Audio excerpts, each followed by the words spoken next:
And while they do that, they claim they're doing all of this to save the U.S. while they destroy its economy, destroy its currency, destroy its borders, destroy its good name. I want to throw out a few little side issues that are important before I forget.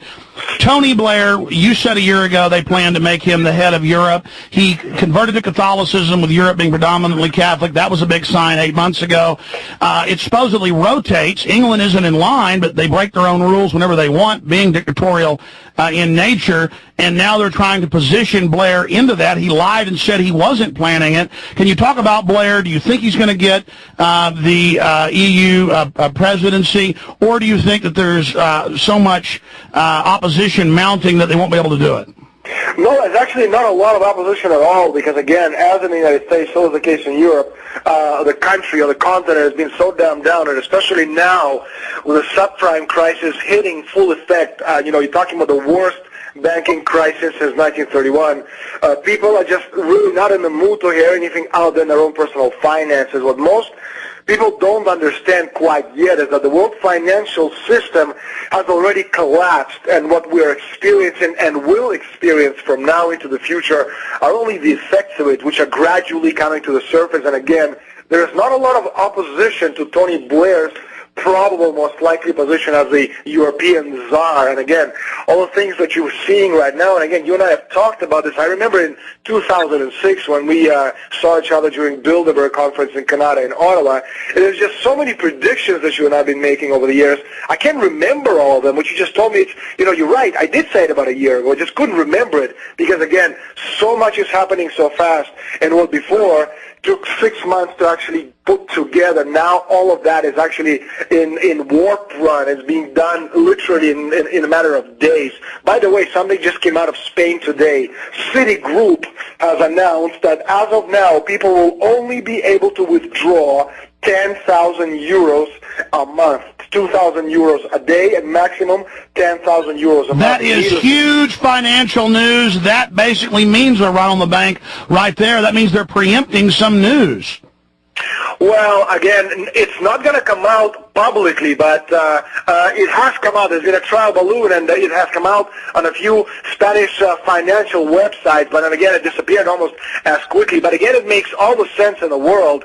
If you look at it, in Europe, for example, it's literally a domino effect. What is happening in the United States with the subprime crisis, well, it's in full gear right now in Europe. You have IKB, the Industrial Credit Bank in Germany. You have Jochen Sanyo, and then the head of German Bank Supervisory Authority, BaFin, said that we're in the worst banking crisis since 1931. Then you have, West Landsbank in Germany as well, Sachin LB. You're talking about some of the leading banking institutions, and again, you're talking about, the creative financing that the Wall Street and company have been involved in for so long. That no longer works because, again, you see it all the way back in August 2007 when there was a credit crunch, when the lending between the banks almost came to a halt in Europe as a so-called reverse leverage collapse began through this process, which had begun with the collapse of the American mortgage markets. Now, I want to be clear. That was 2 years ago now, coming up on 2 years in June, that I videotaped and interviewed you and watched you making your predictions in Canada at the Bilderberg meeting when we were covering it.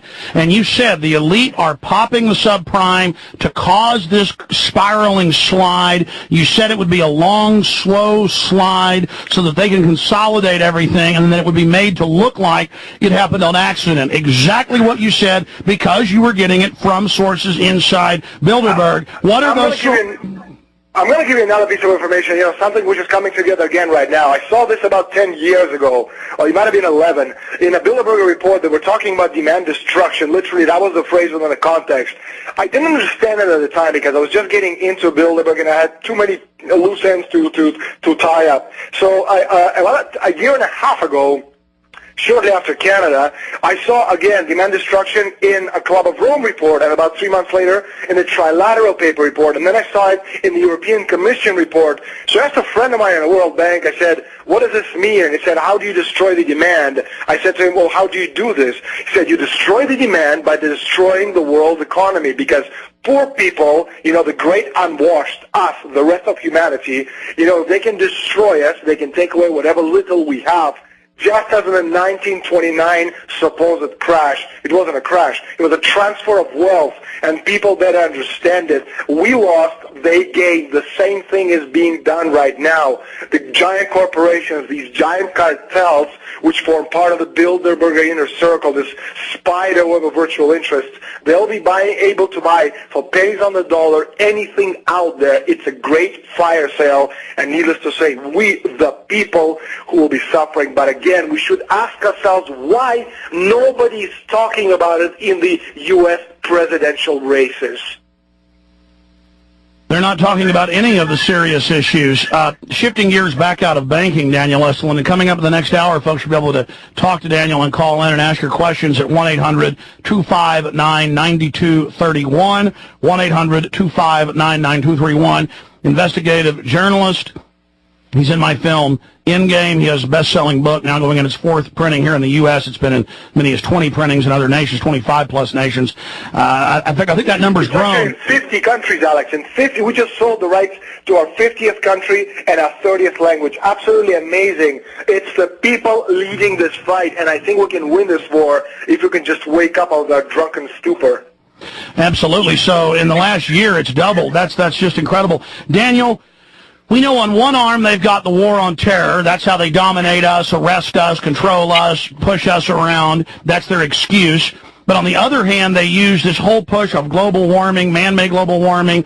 They're going to say how big your house can be, how much food you can have, remote control thermostats in your house, banning fireworks in the EU, even if local governments want to put them on, banning outside space heaters, banning fireplaces, taxing and regulating your cows, your sheep.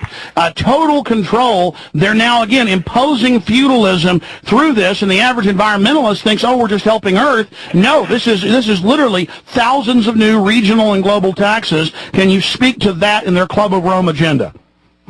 Well, I can give you a very, very concrete example, which I did see in a Club of Rome report about 6 months ago or so. And about 2 weeks ago, as I was started preparing for my show in the United States, I got information from my sources in the Ministry of Agriculture in Canada. What they're basically trying to do, they're trying to destroy an independent watchdog organization which makes sure that the people don't get ripped off by the big agribusiness.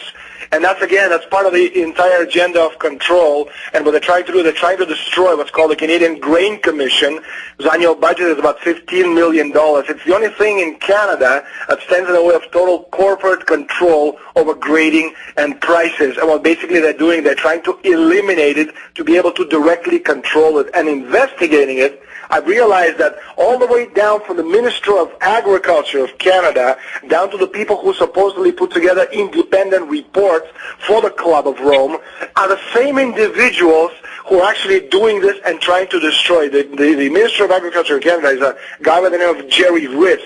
Well, he used to be a chairman of Standing Committee on Agriculture and Agri-Foods and was part of agribusiness. And again, it's all part of the global agenda because, as you know, as Kissinger said, you control the energy, you control the nations, you control the food, you control the people.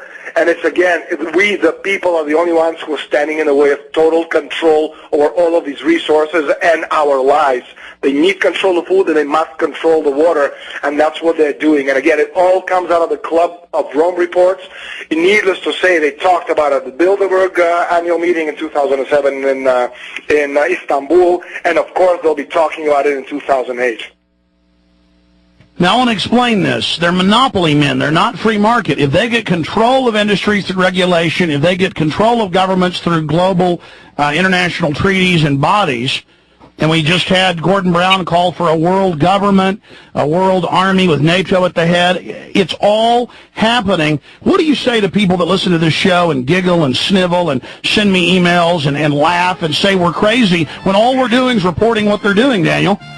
Alex, I'll give you an example with Titanic. It's too late. We know this thing is going to crash. We know it's going to hit an iceberg and it's going to sink. There is no time to speak to 6 billion people. We only have to pick and choose the people who are willing to listen and willing to participate. We don't want all these people on board. We don't want dead weight. We only want the people who understand that the only way we can stay there. Got a break. Finish up with Daniel Estulin. Stay with us. We'll be right back.